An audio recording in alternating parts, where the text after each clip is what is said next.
রাকসুর যে ভয়ঙ্কর দুর্নীতি, যে তারা রাজশাহী বিশ্ববিদ্যালয়ের শিক্ষার্থীদের কষ্ট অর্জিত টাকা 1,29,00,000 টাকা তারা উত্তোলন করেছে এবং 62 লক্ষ টাকা তারা এখন পর্যন্ত ভাউচার প্রদান করতে পারেনি। শিবিরের এই তথাকথিত এই কয়েকটি ছাত্র নেতাই এই টাকা চুরি করেনি।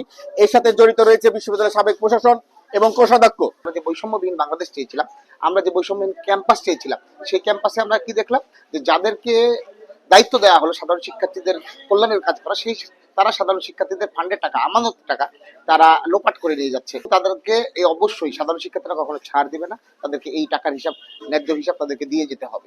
একজন ছাত্র দলের নেত্রী না, একটা সাধারণ শিক্ষার্থী হিসেবেও কিন্তু আমার একই অভিমত থাকবে যে রাকসুর যে ফান্ড, সেই ফান্ডটা কিন্তু আমাদের প্রতিটা শিক্ষার্থীর টাকা। আমরা সকলে রাকসু ফি দিই, রাকসু ফি আমরা সকলে প্রদান করি এবং এটা কিন্তু আমাদের পরিবারের কষ্টার্জিত একটি টাকা।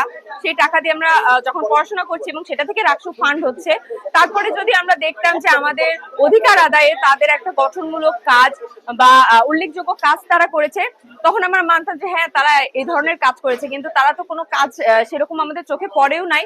এবং যে কাজই করুক সেটার তো একটা ভাউচার আমরা সবসময় পাই। আমরা যদি একটা ফুলের দোকানে যে একটা ফুলও কিনি, সেটারও কিন্তু, বা কিছু ফুল কিনে একটা অনুষ্ঠানের জন্য, সেখানেও কিন্তু আমরা যদি কোনো একটা প্রোগ্রাম হয় যে অফিসিয়াল প্রোগ্রাম, তখন কিন্তু আমরা একটা ভাউচার নিই। এবং ভাউচার ছাড়া যে টাকা উত্তোলন হয়েছে, টাকার হিসাব দেখাতে পারছে না, সেই ক্ষেত্রে তারা বিভিন্ন রকম দেখতে পেয়েছে যে যারাই তাদের বিরুদ্ধে কথা বলছে, গালিগালাজ করছে, বিভিন্ন অশ্লীল কুরুচিপূর্ণ ভাষা ব্যবহার করছে, যেগুলো আসলেই দুঃখজনক। রাজশাহী বিশ্ববিদ্যালয় ছাত্র দলের পক্ষ থেকে আমরা সমকালের একটি রিপোর্ট দেখেছিলাম।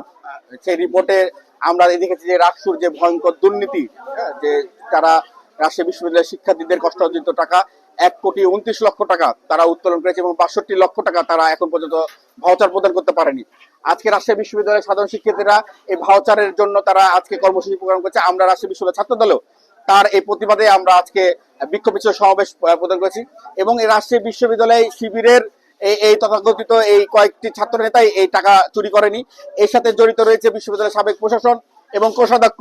আমরা চাই রাজশাহী বিশ্ববিদ্যালয় ছাত্র দলের পক্ষ থেকে যে জুলাই আগস্টের গণঅভ্যুত্থানের পরে এবং মহান ৭১-এর মুক্তিযুদ্ধের যে চেতনা, সেই চেতনা অনুযায়ী রাজশাহী বিশ্ববিদ্যালয়ে এই চোর শিক্ষার্থীরা, এই শিক্ষার্থীদের মাধ্যমে রাজশাহী বিশ্ববিদ্যালয়ে কোনো কল্যাণ হবে না। শুধু এরা এটা ক্ষমা অযোগ্য, শুধু তাদেরকে শাস্তির আওতা আনা এটা দরকার নেই। তাদেরকে যে এখানে আমাদের কৃষক পরিবারের সন্তান রয়েছে, দিনমজুরের পরিবারের সন্তান রয়েছে, এই কষ্টার্জিত টাকা আমাদের ফান্ডের রাকসু ফান্ডের টাকা, সে টাকাটা উত্তোলন করে রাজশাহী বিশ্ববিদ্যালয়ের শিক্ষার্থীদের কল্যাণে আবার ফেরত দেওয়ার জন্য রাজশাহী বিশ্ববিদ্যালয় প্রশাসনকে উদ্যোগ নিতে হবে।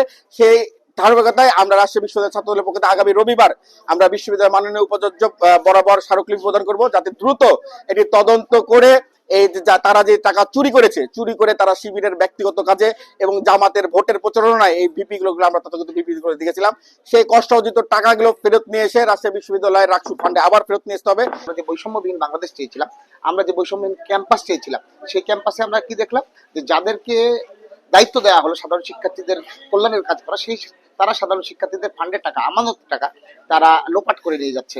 এবং তাদেরকে এই অবশ্যই সাধারণ শিক্ষার্থীরা কখনো ছাড় দিবে না, তাদেরকে এই টাকার হিসাব, ন্যায্য হিসাব তাদেরকে দিয়ে যেতে হবে।